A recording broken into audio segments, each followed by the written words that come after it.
ఇంకొక 5 మినిస్టర్స్ కూడా తనతో గవర్నమెంట్లో ఉండేవాళ్ళు.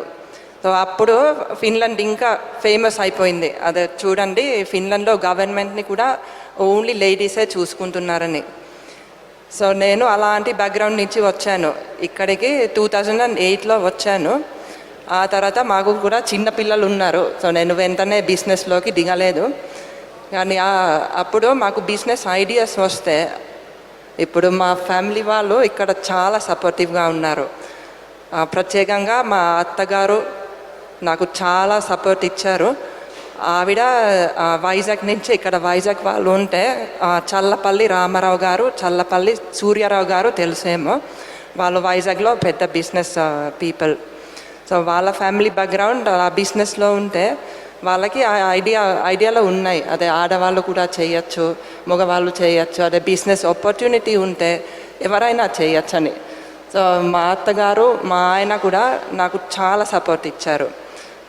మా ఆయన ఎక్కడ ఇచ్చారంటే మీరు ఫిన్లాండ్ చూస్తే అక్కడ ఎక్స్పర్టీస్ చాలా ఉంటుంది. అంటే ప్రతి వాళ్ళు ఒక డిగ్రీ చదువుకుంటారు, మాస్టర్ చదువుకుంటారు, అందరూ ఒక ఎక్స్పర్ట్ అయిపోతారు. కానీ దాంట్లో ఒక డౌన్ సైడ్ కూడా ఉంది. ఏమిటంటే ఇప్పుడు మీకు ఒక సబ్జెక్ట్లో డిగ్రీ లేకపోతే మీరు ఆ సబ్జెక్ట్లో బిజినెస్ చేయలేరు. అందరూ ఫస్ట్ ఏం అడుగుతారంటే అదే మీ క్వాలిఫికేషన్ ఏమిటి. మీకు ఆ సబ్జెక్ట్లో ఆ డిగ్రీ లేకపోతే అప్పుడు వాళ్ళు మిమ్మల్ని నమ్మరు. అలా నా క్వాలిఫికేషన్ ఒక బిజినెస్ మేనేజ్మెంట్ ఉంది, సౌత్ ఏషియన్ స్టడీస్ ఉంది. సో నాకు ఆ క్వాలిఫికేషన్తో ఏం చేయాలో అదే నేను ఎగ్జాక్ట్గా దాంట్లోనే చేయాలని అలా నాకు ఆలోచన ఉండేది. కానీ మా ఆయన నాకు ఎప్పుడు కూడా ధైర్యం ఇస్తున్నారు. అదే నువ్వు ఏదైనా సాధించగలవు, నువ్వు ఏదైనా చేయగలవు, నువ్వు నీ డిగ్రీని ఏం చూడొద్దు, ఎక్కడ బిజినెస్ చేయాలో, ఎక్కడ ప్రపంచానికి వాళ్ళు కూతుర్లు అవ్వచ్చు, కోడళ్ళు అవ్వచ్చు, మనవరాలు అవ్వచ్చు, భార్యలు అవ్వచ్చు, తల్లులు అవ్వచ్చు, అత్తగారులు అవ్వచ్చు, ఈ అన్ని పాత్రలు కూడా మాలో అందరం కూడా మేము పోషిస్తున్నాం. సో ఈ వేదిక మీద మనం అడగాల్సింది ఒక్కొక్కరిని కూడా వాళ్ళ జర్నీస్ ప్రజెంట్ ఈ పొజిషన్లో, ఎందుకంటే మనందరికీ కూడా తెలుసు వీళ్ళందరూ very very prominent personalities. But మీరు లింక్డ్ఇన్లో కానీ, యూట్యూబ్లో కానీ, ఇన్స్టాగ్రామ్లోకి వెళ్తే, లేకపోతే ఫేస్బుక్లో వెళ్తే వీళ్ళందరి గురించి మనందరికీ బాగా తెలుసు. వాళ్ళు ఈ స్థాయికి ఎలాగొచ్చారు. సో నేను ఫస్ట్ క్వశ్చన్ వాళ్ళని ఏం అడుగుదాం అనుకుంటున్నానంటే, మాలో పబ్లిక్లో తెలియని విషయం మీ గురించి ఏమైనా మాతోటి షేర్ చేయగలుగుతారా? సో ఈ ఫస్ట్ క్వశ్చన్ మేబీ సరోజా గారికి ఇస్తాను. మీరు చెప్పండి, ప్రపంచానికి తెలియని విషయం మీరేమైనా షేర్ చేయగలుగుతారా మాతోటి? ఇక్కడ విచ్చేసిన ప్రపంచ తెలుగు సమాఖ్యకి వచ్చిన వారందరికీ నా హృదయపూర్వక నమస్కారాలు. ఈనాడు ఈ ఈవినింగ్ మీ అందరితోటి పంచుకోవడం చాలా సంతోషంగా ఉంది. So I was an introvert, చాలా పిరికి దాన్ని ఉండింది. వెన్ ఐ వాజ్ 20 చాలా భయంగా ఉండేదాన్ని. సో కాకపోతే అప్పటి నుంచి వచ్చిన ప్రతి అవకాశాన్ని, తలుపు తట్టిన ప్రతి అవకాశాన్ని సద్వినియోగం చేసుకొని ఈనాడు ఇంత ధైర్యంగా మీ అందరి ముందు మాట్లాడగలుగుతున్నాను. సో మీరందరికీ ఒకటే చిన్న సలహా, ఆపర్చునిటీస్ వచ్చినప్పుడల్లా తప్పకుండా డోర్ తీసి వెల్కమ్ చేయండి, మీరు కూడా సక్సెస్ఫుల్ అవుతారు. చాలా థ్యాంక్స్ సరోజా గారు. ఇప్పుడు ఎవరన్నా అనుకుంటారా ఈవిడికి పిరికితనం ఉందని? నాకైతే అనిపించట్లేదు. చాలా కాన్ఫిడెంట్. నాకు సుమారుగా ఆల్మోస్ట్ 10-15 ఏళ్ళ నుంచి తెలుసు సరోజా గారు. నాకైతే ఎప్పుడు కాన్ఫిడెంట్ లేడీ లాగా అనిపించారు. So Saroja, thank you for sharing that. నా ఈవైపు ఒక వెరీ ఇన్స్పైరింగ్ లేడీ, ఒక తెలుగు ఆయన్ని పెళ్లి చేసుకుని ఫిన్లాండ్ నుంచి వచ్చిన రాయితా మోచర్ల గారు. ఆవిడ యూట్యూబ్ వీడియోస్, ఆవిడ ఇంటర్వ్యూస్ చూస్తే నేనే చాలా ఇన్స్పైర్ అయ్యాను. రాయితా గారు, please share something not known, because me YouTube videos చూస్తే అందరికీ మీ గురించి అంతా తెలుసు, కానీ తెలియని ఒక విషయం చెప్పండి.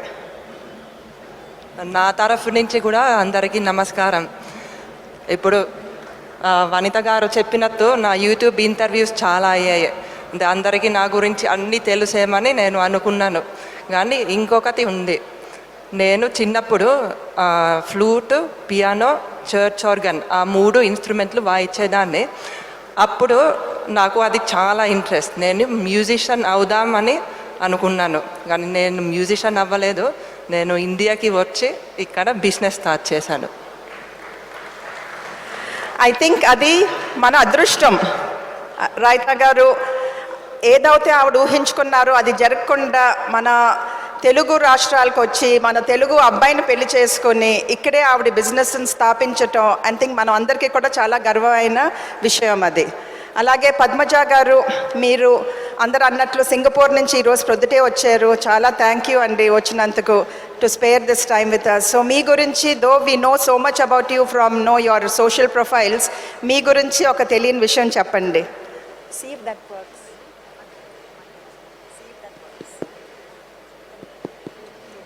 నమస్కారం అండి. ఇక్కడికి విచ్చేసిన పెద్దలందరికీ, తెలుగు ప్రపంచ సమాఖ్య సభ్యులకి, ఈ సభకి అలంకరించిన పెద్దలందరికీ హృదయపూర్వక నమస్కారాలు తెలియజేసుకుంటూ, ఇంతమంది నారీమణులు వారికి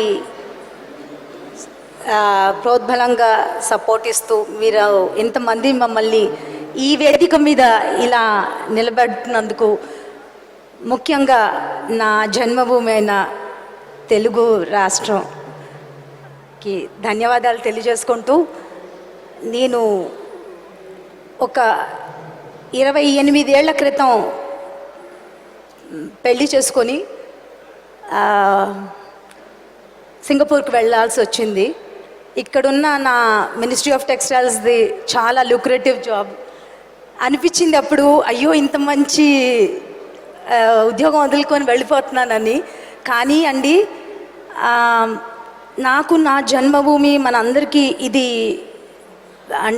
ఐ షుడ్ సే నాకు చాలా స్ఫూర్తి, ధైర్యాన్ని ఇస్తే 28 ఏళ్ల క్రితం సింగపూర్కి వెళ్ళి ఒక్క సూట్ కేసుతో అమ్మ నాన్నలు ఇద్దరు ఉద్యోగాలు చేస్తూ వారి వారి రంగాల్లో 45 ఏళ్ళు ప్రభుత్వానికి వారి రంగాల్లో నిర్విరామ కృషి చేస్తే వారి ఇచ్చిన స్ఫూర్తితో అమ్మ నేను వెళ్ళగలను, ఒక అమ్మాయి అనుకుంటే ఏదన్నా సాధించగలదు.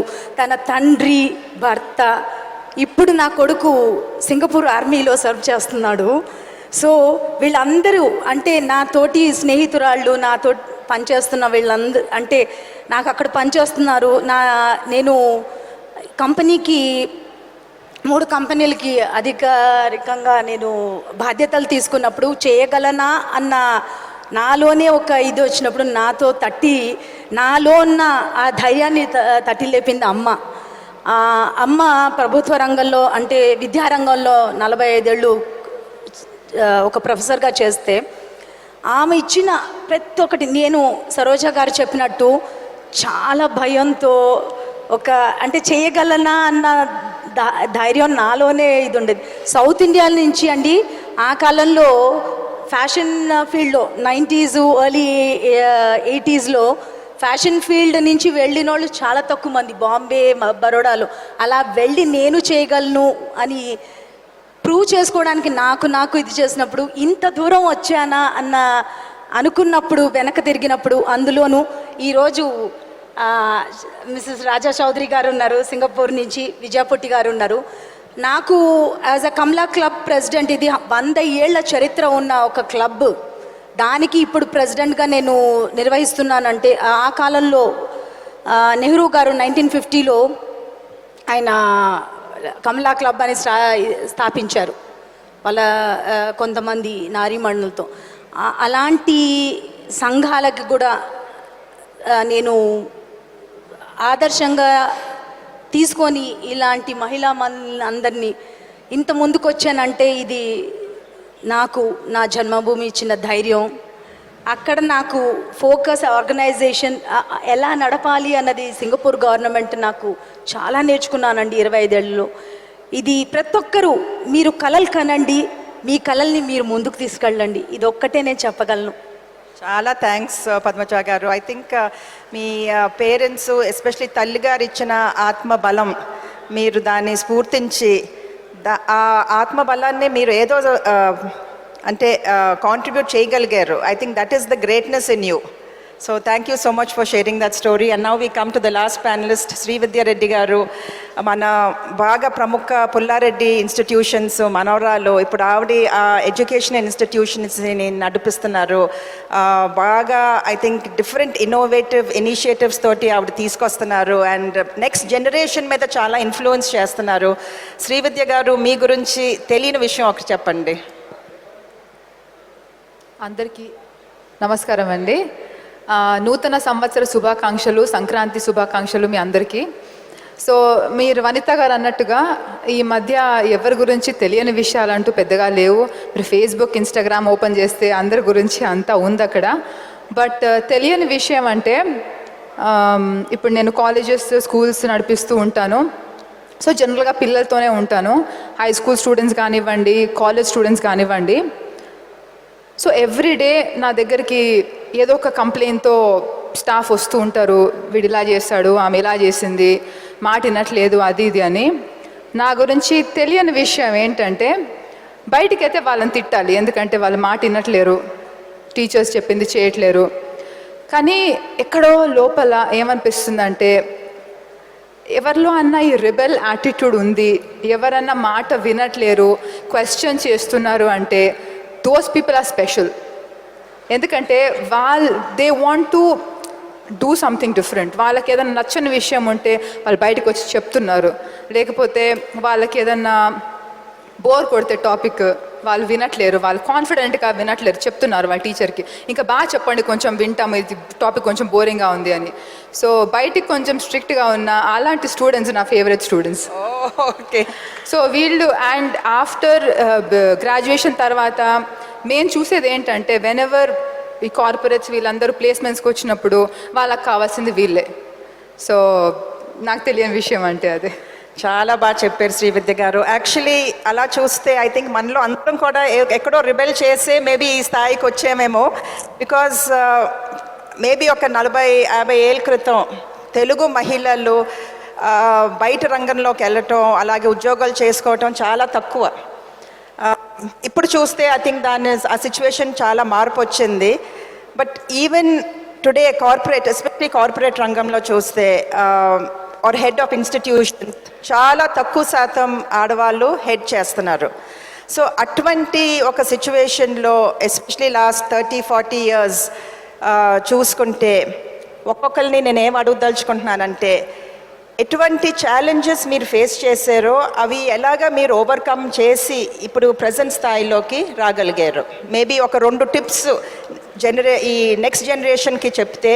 ప్లస్ మనలో చాలామంది మగవాళ్ళు కూడా ఉన్నారు, మగవాళ్ళ పాత్ర కూడా చాలా ముఖ్యం. ఎందుకంటే వాళ్ళు ఎంకరేజ్ చేసి ఒక సపోర్టింగ్ ఈకో సిస్టమ్ చేస్తేనే ఇంట్లో ఆడవాళ్ళు కూడా ఆ పై స్థాయికి వస్తారు. సో ప్లీజ్ ఆ ఫోకస్ మీద మీ ఎక్స్పీరియన్సెస్, మీ లైఫ్ జర్నీస్లో ఏదైతే డిఫికల్ట్ ఛాలెంజెస్ మీరు ఫేస్ చేశారో అలాగే మీరు దాన్ని ఎట్లా ఓవర్కమ్ చేసి ఇప్పుడు ఈ స్థాయికి రాగలిగారు అవి షేర్ చేయండి. సరోజా గారు. అండ్ దట్ సరోజా గారు లిస్టెడ్ కంపెనీకి ఇప్పుడు మేనేజింగ్ డైరెక్టర్. సో చాలా పవర్ఫుల్ సిచ్యువేషన్లో ఉన్నారు ఆవిడ పొజిషన్లో. ఇంతకుముందు చెప్పినట్టు నాకు 20 ఏళ్ళకే పెళ్ళి అయింది. I come from a very typical బ్రాహ్మణ కన్జర్వేటివ్ ఫ్యామిలీ నుంచి వచ్చాను. అక్కడ మనీ పేరెంట్స్ ఆ కాలంలో చెప్పినట్టు ఎక్కువగా నవ్వకూడదు, తల పైకెత్తి చూడకూడదు, మగవాళ్ళతో మాట్లాడకూడదు, అన్నీ కూడదు వినుకుంటూ పెరిగి పెళ్ళయింది. పెళ్ళయ్యాక హ్యూమంగస్ పొలిటికల్ ఫ్యామిలీలోకి ఎంటర్ అవ్వాల్సి వచ్చింది చిన్న కోడలుగా. సో యూ కెన్ అండర్స్టాండ్, మీ అందరికీ తెలుసు బాధ్యతలు ఎన్ని ఉంటాయి ఏంటి అని. ఎవరే చెప్పినా క్వైట్గా తలంచుకొని చిన్నప్పటి నుంచి విన్న పాఠాలన్నీ ఆచరణలో పెట్టాల్సి వచ్చింది. కానీ ఈరోజు చాలా గర్వంగా చెప్తున్నాను, వనిత గారు అన్నట్టు ఇక్కడ చాలామంది మగవారు కూడా ఉన్నారు. విమెన్ ఎంపవర్మెంట్ గురించి మాట్లాడుతున్నప్పుడు వారిని ఎక్స్క్లూడ్ చేయడానికి లేదు. ఎందుకంటే మగవారి సహకారంతో మనము ఎదగొచ్చు, పైకి ఎదుగుతాం. ఈనాడు తేజస్విని గారు మాట్లాడారు, చాలా మంచి స్నేహితురాలు. హరీష్ గారు వెన్నంట ఉండే ఎంత ఆవిడని ఎంకరేజ్ చేస్తారో సిమిలర్గా మా హస్బెండ్ కూడా పెళ్ళైనప్పటి నుంచి నేను రైట్ ఫ్రమ్ డే 1 కంపెనీలో ఏమేం జరుగుతున్నా కూడా సాయంత్రం ఇంట్లో చర్చించుకునే వాళ్ళం. సో అది ఎంతగా హెల్ప్ అయిందంటే నాకు, మా వారు పొలిటికల్ జర్నీ స్టార్ట్ అయినప్పుడు తను కంపెనీకి రిజైన్ చేయవలసి వచ్చింది. So nothing was completely new, అంటే మాకు ఇదేంటి తెలియని విద్యలాగా ఏమి అనిపించలేదు. కాకపోతే నాకు చిన్నప్పటి నుంచి లెక్కలంటే అస్సలు ఇష్టం ఉండేది కాదు. ఇవాళ అన్నీ I'm going to talk about. So 10th అయిపోయాక ఇంకా మళ్ళీ నేను లెక్కలకి తిరిగి చూడక్కర్లేదు అనుకున్నాను. కానీ కంపెనీలో చేరంగానే కావాల్సింది అంతా గణితమే, ప్రాఫిట్ అండ్ లాస్, ఎంత ప్రాఫిట్ వచ్చింది ఎంత లాస్. సో నేనేమి సిగ్గుపడలేదు, నాకు మ్యాథ్ రాదు, నాకు లెక్కలు అర్థం కాదని. మా అకౌంటెంట్ వచ్చి నాతో పాటు 6 నెలలు కూర్చొని నాకు నేర్పించారు. మళ్ళీ మళ్ళీ అడిగేదాన్ని. ఒకసారి అర్థం కాకపోతే మనం క్లాస్లో కూడా ఫస్ట్ క్లాస్లో అర్థం కాదు, తలొప్తే సెకండ్ క్లాస్ వెళ్ళిపోతే అక్కడ ఇరుక్కుంటాం. సిమిలర్లీ మొహమాట పడకుండా అడిగేదాన్ని, నాకు అర్థం కాలేదండి మళ్ళీ చెప్పండి అని. That is a very big challenge which I faced. And మనకు తెలీదు అని చెప్పడంలోనే చాలా ధైర్యం ఉందని ఇన్నేళ్ల తర్వాత బాగా తెలుసుకున్నాను. ఒకవేళ నాకేం అర్థం కాకుండానే okay okay I got it అని చెప్పి మొహమాటానికి ముందుకు పోతే ఒక్క అడుగు కూడా ముందుకు వేసేదాన్ని కాదు. అలాగే కంపెనీలో మేనేజింగ్ డైరెక్టర్గా పగ్గాలు పట్టిన రోజు ఈరోజు కూడా గుర్తుంది. ఇన్ ద ఇయర్ 2009 మా కంపెనీ ఎంప్లాయీసే దాదాపు 100 మంది దసరా దివాళీ సెలబ్రేషన్స్లో మా husband now managing director will address the crowd అనగానే కళ్ళలో నీళ్లు చుక్క రెడీగా ఇక్కడ కూర్చుంది కింద పడడానికి. అంత భయంగా పిరికిగా ఉండేదాన్ని. ఆ తర్వాత ధైర్యంగా ముందుకొచ్చి, మా వారు పొలిటీషియను, ప్రతి ఎలక్షన్లో క్యాంపెయిన్ చేయడం, మినిమం 500 పీపుల్ ఎట్లా ఎదుర్కొన్నానో I think it's amazing journey. And ఈనాడు నాకు అనిపిస్తుంది ఇది ఇంకా తొందరగా ఎందుకు స్టార్ట్ చేయలేదా. ఇనిషియలీ నాకు మేనేజింగ్ డైరెక్టర్గా ఎంటర్ అవుతున్నప్పుడు చాలా పిరికిగా ఉండి నేను రెడీ లేనని చెప్పాను. కానీ it was my husband who pushed me and my father in law. I must give full credit to them. So ఈనాడు ఇంత సక్సెస్ఫుల్గా చేయగలుగుతున్నామంటే వీరిద్దరి సహకారంతో. సో విమెన్ ఎంపవర్మెంట్ అంటే మగవారి కంటే మేమే ఎక్కువ అని చెప్పి మనం జెండాలు పట్టుకోక్కర్లేదండి. నా ఎక్స్పీరియన్స్, వారి సహకారంతో మనం ఎన్నో సాధించవచ్చు. వాళ్ళని కలుపుకొని పోతేనే విజయం ఉందని ఇట్స్ నా లైఫ్ ఎక్స్పీరియన్స్. చాలా బాగుందండి సరోజా గారు. మామూలుగా మనం ఏమనుకుంటామంటే ప్రతి సక్సెస్ఫుల్ మ్యాన్ వెనకాల చాలామంది విమెన్ ఉంటారు, మదర్ అన్న వైఫ్ అన్న. బట్ సరోజా గారు బాగా స్పష్టంగా చెప్పారు, ఆవిడ వెనకాల ఆవిడ సపోర్ట్ సిస్టమ్గా వాళ్ళ మామగారు అలాగే వాళ్ళ హస్బెండ్ చాలా బాగా సపోర్ట్ చేశారు. కానీ ఆవిడ ఒక మాట చెప్పారు స్టార్టింగ్లో, తలొంచుకొని చుట్టూ ఉన్న ఫ్యామిలీ మెంబర్స్ ఎలా చెప్తే అలా వినాలి అని ఒక కల్చర్ ఉండేది మనకు కూడా, మేబీ ఒక 30-40 ఇయర్స్లో. అలాంటి కల్చర్ నుంచి మేబీ రాయితా గారు టోటలీ డిఫరెంట్ కల్చర్ నుంచి వచ్చారు. Okay, your company. Okay. సరే, ఐఎమ్ డాక్టర్ వివేక్ వెంకట సేవలు అందించారు. నేను వారి చిన్న కోడల్ని. మా కంపెనీ విశాఖ ఇండస్ట్రీస్ అండి. It's a listed company. దాదాపు 2000 కోట్ల టర్నోవర్ ఉన్న కంపెనీ. అలాగే V6 న్యూస్ అనే ఛానల్ కూడా నడుపుతున్నాము. సో మన తెలంగాణ రాష్ట్రంలోనే యునైటెడ్ ఆంధ్ర ఎప్పుడైతే సెపరేట్ అయిందో అప్పుడు స్టార్ట్ చేసామో. We're on the number 1 channel అండి. సో వీఆర్ వెరీ ప్రౌడ్, చాలా ప్రౌడ్గా అనిపిస్తుంది. థ్యాంక్ యూ సరోజా గారు. సరోజా గారు ముందు చెప్పారు కదండి, ఆవిడ 20 ఏళ్ళు వయసులో పెళ్ళైనప్పుడు పాపం తలొంచుకొని పెద్దవాళ్ళు చెప్పిన మాటలన్నీ విని అలాగే పాపం అంగీకరించేవారు. కానీ అది మన కల్చర్, ఇండియన్ కల్చర్ ఏంటంటే పెద్దల్ని గౌరవిస్తాం, వాళ్ళు చెప్పిన మాట మనం వింటాం. అంటే మేబీ ఈ జనరేషన్ కాకపోవచ్చు, వాళ్ళు కొంచెం రిబెలియస్గా ఉంటున్నారు. బట్ మన రాయితా గారు has come from a different culture. Finland నుంచి వచ్చారు. యూజువల్గా మన ఇండియాలో ఏమనుకుంటామంటే western countries, western ladies more empowered, they can do what they want. But Raita గారు మీరు ఎలాగా ఫేస్ చేశారు? ఎందుకంటే మీరు మళ్ళీ ఇక్కడే పెళ్లి చేసుకున్నారు. మీరు ఫిన్లాండ్